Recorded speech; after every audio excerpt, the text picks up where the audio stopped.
Fengal புயல் உருவாவதை அடுத்து புதுச்சேரியில் மேற்கொள்ளப்பட்டு வரும் முன்னெச்சரிக்கை நடவடிக்கைகள் குறித்து அனைத்து துறை அமைச்சர்கள் மற்றும் அதிகாரிகளோடு முதலமைச்சர் ரங்கசாமி அவசர ஆலோசனை மேற்கொண்டு வருகிறார்.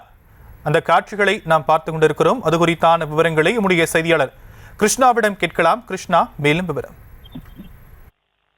வங்கக்கடலில் ஏற்பட்டிருக்கக்கூடிய ஆழ்ந்த காற்றழுத்த தாழ்வு மண்டலமானது புயலாக மாறக்கூடும் என்றும் இதனால் புதுச்சேரி மற்றும் தமிழக பகுதி அதிக அளவில் கனமழை பெய்யக்கூடும் என வானிலை ஆய்வு மையம் தெரிவித்திருக்கிறது.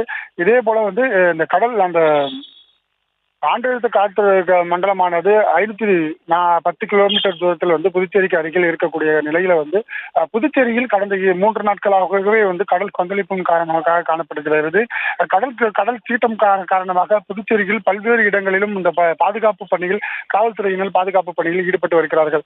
இது மட்டும் இல்லாமல் 2 நாட்களாக மழையானது அவ்வப்போது கனமழையாக பெய்து வருகிறது.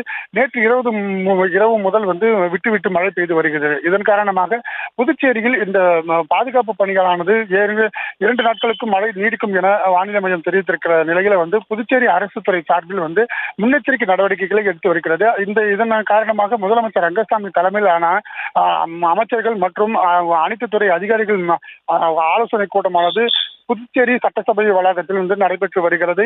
இதில் புதுச்சேரியில் இருக்கக்கூடிய தாழ்வான பகுதிகள் மற்றும் தங்கும் வைக்கக்கூடிய முகாம்கள், மேலும் தாழ்வான பகுதியில் நீர் தேங்கினால் அதனை உடனடியாக ராட்சத இயந்திரங்களை கொண்டு அப்புறப்படுத்தும் இயந்திரங்கள் உள்ளிட்ட பல்வேறு முன்னெச்சரிக்கை நடவடிக்கைகள் குறித்து அனைத்து துறை பொதுப்பணித்துறை, இபி மற்றும் அனைத்து துறை அதிகாரிகளுடன் தற்போது ஆலோசனை கூட்டமானது நடைபெற்று இருக்கிறது. புதுச்சேரியில கனமழை பெருமளவில் இல்லை என்றாலும் கூட முன்னெச்சரிக்கை நடவடிக்கையாக இந்த காற்றழுத்த தாழ்வு மண்டலம் புதுச்சேரியை நெருங்கக்கூடும் என வானிலை மையம் தெரிவித்திருக்கிற நிலையில் முன்னெச்சரிக்கை நடவடிக்கையாக முதலமைச்சர் தலைமையில் தற்போது அவசர ஆலோசனை கூட்டமானது நடைபெற்று வருகிறது. புதுச்சேரியில் அனைத்து துறை இயந்திரங்களும் முடுக்கி விடப்பட்டிருக்கிறது. காலையில் முதலமைச்சர் ரங்கசாமி காலையிலே அவர் கார் மூலமாக அனைத்து பகுதிகளிலும் சென்று ஆய்வு செய்திருக்கிறார். அதே போல கடற்கரை பகுதியில் சென்றும் ஆய்வு மேற்கொண்டார். அங்கே கடற்கரை பகுதியில் இருக்கக்கூடிய காவலர்களுக்கு பொதுமக்கள் மற்றும் சுற்றுலா பயணிகளை இந்த பகுதிக்கு அனுமதிக்க வேண்டாம் எனவும் அறிவித்திருக்கிறார்.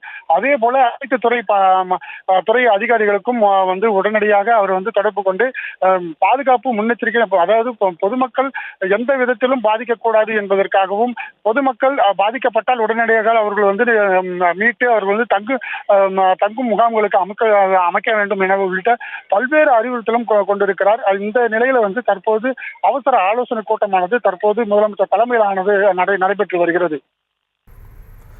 ஆலோசனை கூட்டம் தொடர்பான தற்போதைய விவரங்களுக்கு நன்றி கிருஷ்ணா. தொடர்ந்து செய்திகளை பார்க்கலாம் இடைவேளைக்கு பிறகு.